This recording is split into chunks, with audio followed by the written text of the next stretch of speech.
मैं आपको दो कहानियों से बात शुरू करता हूं ताकि आप समझ सकें कि ये मुद्दा कितना महत्वपूर्ण है। एक किताब जो पिछले 15-20 साल में दुनिया की सबसे मशहूर किताबों में से एक बनी, उसका नाम सेपियंस है, आपने शायद सुना होगा। मैं हिंदी के बच्चों से कहूंगा कि थोड़ा सा पढ़ने का अभ्यास अपना बनाएं। हिंदी के समाज से मुझे गंभीर शिकायत है कि हम लोग पढ़ते कम हैं, हम लोग भावनाओं में ज्यादा बहते हैं, पढ़ने की आदत हमें कम है। और आज के जमाने में जब दुनिया की हर अच्छी किताब हिंदी में भी उपलब्ध है तो हिंदी में ही पढ़िए, लेकिन कम से कम पढ़िए, क्योंकि पढ़ने से अच्छा कुछ नहीं है।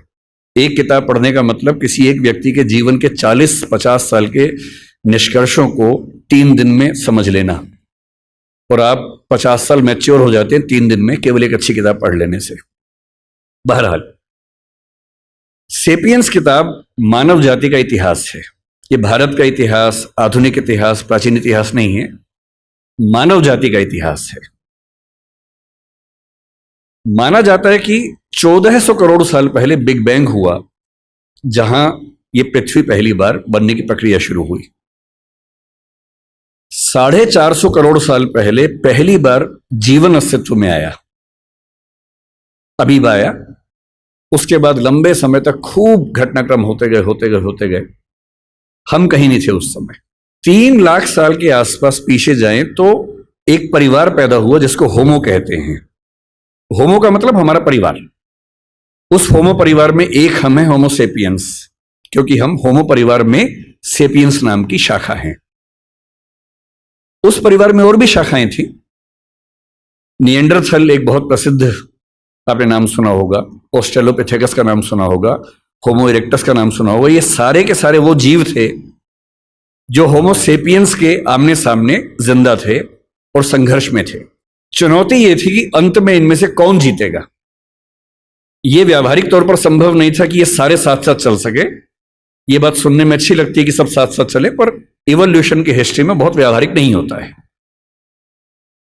एक सवाल यह भी था कि होमो परिवार का कोई प्राणी क्या चिंपैंजी को, बंदर को, इन सबको हरा पाएगा, क्योंकि उस समय तक ये सारी स्पीशीज लगभग बराबर संघर्ष में चल रही थी। आज से 70,000 साल पहले तक ये सब यूं ही चल रहा था, और फिर एक घटना घटी। उस घटना को सेपियंस किताब के लेखक ने, जिनका नाम युवाल नोआ हरारी है, उन्होंने संज्ञानात्मक क्रांति या कॉग्निटिव रिवॉल्यूशन का नाम दिया, और यह घटना 40,000 साल तक चलती रही। और इस बात पर बड़ा गहरा विचार किया कि क्या वजह थी कि होमो सेपियंस जिंदा रहा, निएंडरथल मर गया। हम मानते हैं कि निएंडरथल वो है जो यूरोप की आज की जो स्पीशीज है उसका पूर्वज था। ऑस्ट्रेलोपिथेकस मर गया, इरेक्टस मर गया, और जितने परिवार के जंतु थे वो सब मर गए, और होमो सेपियंस इन सबसे कमजोर होने के बावजूद बच गया और इतना सफल भी हो गया। निएंडरथल के बारे में उसने लिखा कि अगर आमने सामने आ जाएं तो निएंडरथल होमो सेपियंस को मार मार के अधमरा कर सकता था, वो इतना ताकतवर था। उसके बाद भी खत्म हो गया। क्यों खत्म हो गया?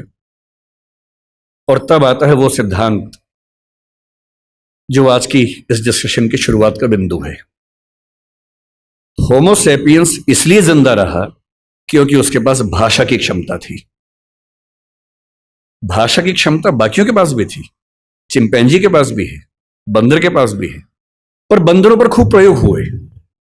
बंदर हो, अन्य स्पीशीज हो, तोता हमसे ज्यादा ध्वनियां बोल सकता है, हमसे ज्यादा। इसके बाद भी तोता सफल नहीं हो पाया क्योंकि वो उतना सोच नहीं पाता है। चिंपैंजी की भाषा, बंदर की भाषा, निएंडरथल की भाषा सीमित भाषाएं थी। वो एक आवाज में पूरा एक वाक्य बोलते थे, और ऐसे प्रयोग आज भी होते हैं। अगर आप जंगलों की आवाजें सुनेंगे तो बंदरों की एक आवाज का मतलब एक पूरा सेंटेंस होता है। जैसे एक आवाज का मतलब है कि शेर आया, जैसे एक बंदर आवाज निकालेगा सारे बंदर पेड़ पर चढ़ जाएंगे। फिर दूसरी आवाज का मतलब होगा शेर चला गया, वो सुन के सब उतर जाएंगे नीचे।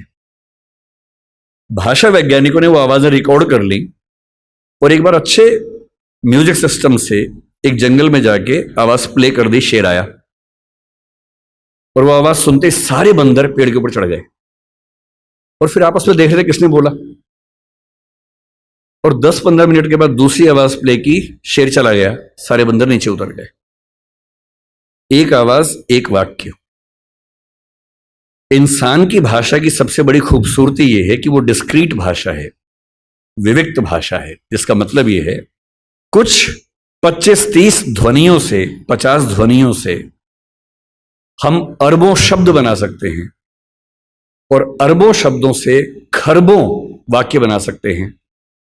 इतनी लचीली भाषा हमारी है जिसमें किसी भी बात को कहने के 50 तरीके हमारे पास हैं और ये तरीके इस संसार में किसी और स्पीशीज के पास नहीं है। इसीलिए होमोसेपियंस बन पाया।